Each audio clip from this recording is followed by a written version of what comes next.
Chapter 52. It was a very great relief to Emma to find Harriet as desirous as herself to avoid a meeting. Their intercourse was painful enough by letter. How much worse, had they been obliged to meet? Harriet expressed herself very much as might be supposed, without reproaches or apparent sense of ill usage, and yet Emma fancied there was a something of resentment, a something bordering on it in her style, which increased the desirableness of their being separate.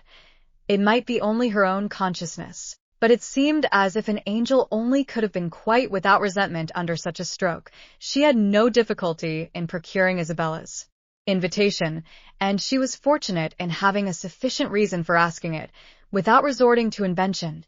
There was a tooth amiss. Harriet really wished, and had wished some time, to consult a dentist. Mrs. John Knightley was delighted to be of use. Anything of ill health was a recommendation to her, and though not so fond of a dentist as of a Mr. Wingfield, she was quite eager to have Harriet under her care. When it was thus settled on her sister's side, Emma proposed it to her friend, and found her very persuadable. Harriet was to go. She was invited for at least a fortnight. She was to be conveyed in Mr. Woodhouse's carriage. It was all arranged, it was all completed, and Harriet was safe.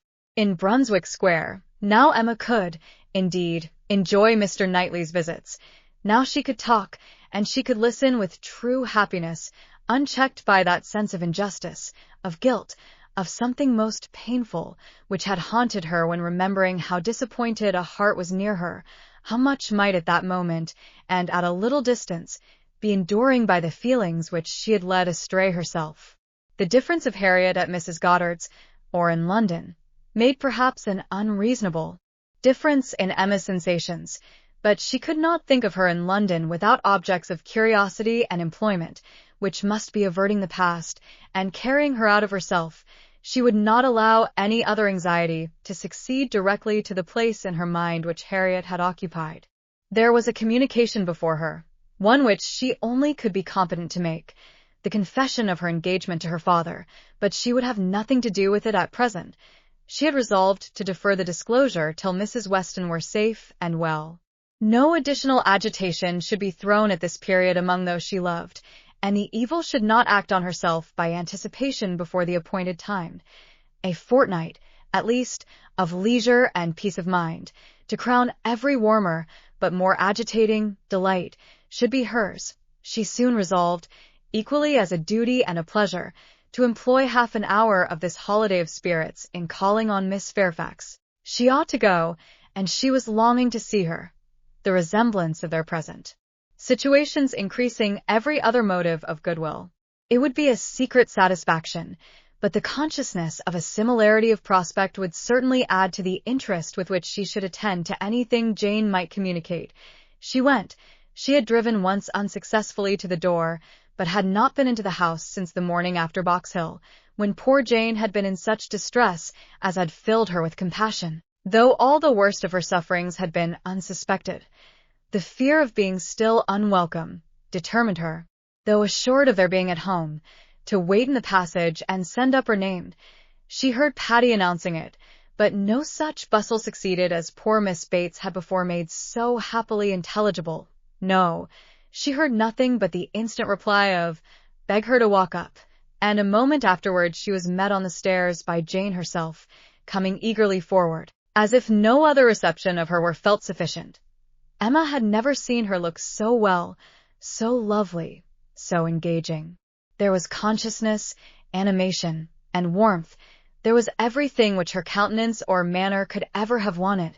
She came forward with an offered hand, and said, in a low, but very feeling tone, "This is most kind, indeed. Miss Woodhouse, it is impossible for me to express. I hope you will believe. Excuse me for being so entirely without words." Emma was gratified, and would soon have shown no want of words, if the sound of Mrs. Elton's voice from the sitting-room had not checked her, and made it expedient to compress all her friendly and all her congratulatory sensations into a very, very earnest shake of the hand. Mrs. Bates and Mrs. Elton were together. Miss Bates was out, which accounted for the previous tranquillity. Emma could have wished Mrs. Elton elsewhere, but she was in a humor to have patience with everybody, and as Mrs. Elton met her with unusual graciousness, she hoped the rencontre would do them no harm. She soon believed herself to penetrate Mrs. Elton's thoughts and understand why she was, like herself, in happy spirits. It was being in Miss Fairfax's confidence, and fancying herself acquainted with what was still a secret to other people. Emma saw symptoms of it immediately in the expression of her face, and while paying her own compliments to Mrs. Bates, and appearing to attend to the good old lady's replies, she saw her with a sort of anxious parade of mystery fold up a letter which she had apparently been reading aloud to Miss Fairfax, and return it into the purple and gold reticule by her side, saying, with significant nods, "We can finish this some other time, you know. You and I shall not want opportunities. And in fact you have heard all the essential already. I only wanted to prove to you that Mrs. S. admits our apology and is not offended. You see how delightfully she writes. Oh, she is a sweet creature. You would have doted on her had you gone, but not a word more. Let us be discreet, quite on our good behavior. Hush! You remember those lines. I forget the poem at this moment, for when a lady's in the case, you know all other things give place. Now I say, my dear, in our case, for Lady Reed, a word to the wise. I am in a fine flow of spirits, but I want to set your heart at ease as to Mrs. S. My representation, you see, has quite appeased her." And again, on Emma's merely turning her head to look at Mrs. Bates's knitting, she added in a half-whisper, "I mention no names, you will observe. Oh, no, cautious as a minister of state. I managed it extremely well." Emma could not doubt. It was a palpable display, repeated on every possible occasion. When they had all talked a little while in harmony of the weather and Mrs. Weston, she found herself abruptly addressed with, "Do not you think, Miss Woodhouse, our saucy little friend here is charmingly recovered? Do not you think her cure does Perry the highest credit?" Here was a side glance of great meaning at Jane. "Upon my word, Perry has restored her in a wonderful short time. Oh, if you had seen her, as I did, when she was at the worst." And when Mrs. Bates was saying something to Emma, whispered farther, "We do not say a word of any assistance that Perry might have, not a word of a certain young physician from Windsor. Oh, no, Perry shall have all the credit. I have scarce had the pleasure of seeing you, Miss Woodhouse," she shortly afterwards began, "since the party to Box Hill. Very pleasant party. But yet I think there was something wanting. Things did not seem, that is, there seemed a little cloud upon the spirits of some, so it appeared to me at least, but I might be mistaken. However, I think it answered so far as to tempt one to go again. What say you both to our collecting the same party and exploring to Box Hill again, while the fine weather lasts? It must be the same party, you know, quite the same party, not one exception." Soon after this Miss Bates came in, and Emma could not help being diverted by the perplexity of her first answer to herself, resulting, she supposed, from doubt of what might be said, and impatience to say everything. "Thank you, dear Miss Woodhouse, you are all kindness. It is impossible to say, yes, indeed, I quite understand. Dearest Jane's prospects, that is, I do not mean, but she is charmingly recovered. How is Mr. Woodhouse? I am so glad, quite out of my power, such a happy little circle as you find us here. Yes, indeed, charming young man, that is, so very friendly. I mean good Mr. Perry, such attention to Jane." And from her more than commonly thankful delight towards Mrs. Elton for being there, Emma guessed that there had been a little show of resentment towards Jane, from the vicarage quarter, which was now graciously overcome. After a few whispers, indeed, which placed it beyond a guess, Mrs. Elton, speaking louder, said, "Yes, here I am, my good friend, and here I've been so long, that anywhere else I should think it necessary to apologize, but the truth is, that I am waiting for my lord and master. He promised to join me here, and pay his respects to you." "What? Are we to have the pleasure of a call from Mr. Elton?" "That will be a favor indeed. For I know gentlemen do not like morning visits, and Mr. Elton's time is so engaged." "Upon my word it is, Miss Bates. He really is engaged from morning to night. There is no end of people's coming to him, on some pretence or other, The magistrates and overseers and churchwardens are always wanting his opinion. They seem not able to do anything without him. Upon my word, Mr. E., I often say, rather you than I do not know what would become of my crayons and my instrument if I had half so many applicants. Bad enough as it is, for I absolutely neglect them both to an unpardonable degree. I believe I have not played a bar this fortnight. However, he is coming, I assure you. Yes, indeed, on purpose to wait on you all. And putting up her hand to screen her words from Emma, a congratulatory visit, you know. Oh, yes, quite indispensable. Miss Bates looked about her so happily. He promised to come to me as soon as he could disengage himself from Knightley, but he and Knightley are shut up together in deep consultation. Mr. E. is Knightley's right hand. Emma would not have smiled for the world, and only said, "Is Mr. Elton gone on foot to Donwell? He will have a hot walk." Oh. No, it is a meeting at the Crown, a regular meeting. Weston and Cole will be there too, but one is apt to speak only of those who lead. I fancy Mr. E. and Knightley have everything their own way. "Have not you mistaken the day?" said Emma. "I am almost certain that the meeting at the Crown is not till tomorrow. Mr. Knightley was at Hartfield yesterday, and spoke of it as for Saturday." Oh. "No, the meeting is certainly today," was the abrupt answer, which denoted the impossibility of any blunder on Mrs. Elton's side. "I do believe," she continued, "this is the most troublesome parish that ever was. We never heard of such things at Maple Grove." "Your parish there was small," said Jane. "Upon my word, my dear, I do not know, for I never heard the subject talked of. But it is proved by the smallness of the school, which I have heard you speak of, as under the patronage of your sister and Mrs. Bragg, the only school, and not more than 25 children." Ah. "You clever creature. That's very true. What a thinking brain you have. I say, Jane, what a perfect character you and I should make, if we could be shaken together. My liveliness and your solidity would produce perfection. Not that I presume to insinuate, however, that some people may not think you perfection already, but hush, not a word, if you please." It seemed an unnecessary caution. Jane was wanting to give her words, not to Mrs. Elton, but to Miss Woodhouse, as the latter plainly saw. The wish of distinguishing her, as far as civility permitted, was very evident, though it could not often proceed beyond a look. Mr. Elton made his appearance. His lady greeted him with some of her sparkling vivacity. "Very pretty, sir, upon my word, to send me on here, to be an encumbrance to my friends, so long before you vouchsafed to come. But you knew what a dutiful creature you had to deal with. You knew I should not stir till my lord and master appeared. Here have I been sitting this hour, giving these young ladies a sample of true conjugal obedience, for who can say, you know, how soon it may be wanted?" Mr. Elton was so hot and tired that all this wit seemed thrown away.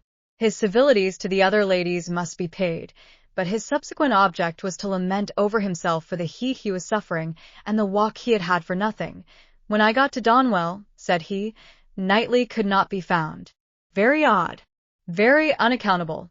After the note I sent him this morning, and the message he returned, that he should certainly be at home till 1. "Donwell," cried his wife. "My dear Mr. E., you have not been to Donwell. You mean the Crown. You come from the meeting at the Crown."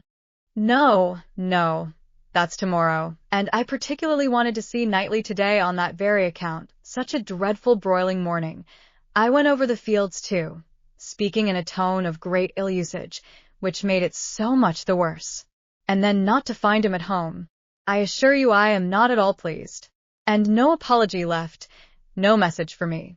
The housekeeper declared she knew nothing of my being expected. Very extraordinary. And nobody knew at all which way he was gone. Perhaps to Hartfield, perhaps to the Abbey Mill, perhaps into his woods. Miss Woodhouse, this is not like our friend Knightley. Can you explain it?" Emma amused herself by protesting that it was very extraordinary, indeed, and that she had not a syllable to say for him. "I cannot imagine," said Mrs. Elton, feeling the indignity as a wife ought to do. "I cannot imagine how he could do such a thing by you, of all people in the world. The very last person whom one should expect to be forgotten. My dear Mr. E., he must have left a message for you. I am sure he must. Not even Knightley could be so very eccentric, and his servants forgot it. Depend upon it, that was the case, and very likely to happen with the Donwell servants, who are all, I have often observed, extremely awkward and remiss. I am sure I would not have such a creature as is Harry stand at our sideboard for any consideration. And as for Mrs. Hodges, Wright holds her very cheap indeed. She promised write a receipt, and never sent it. I met William Larkins, continued Mr.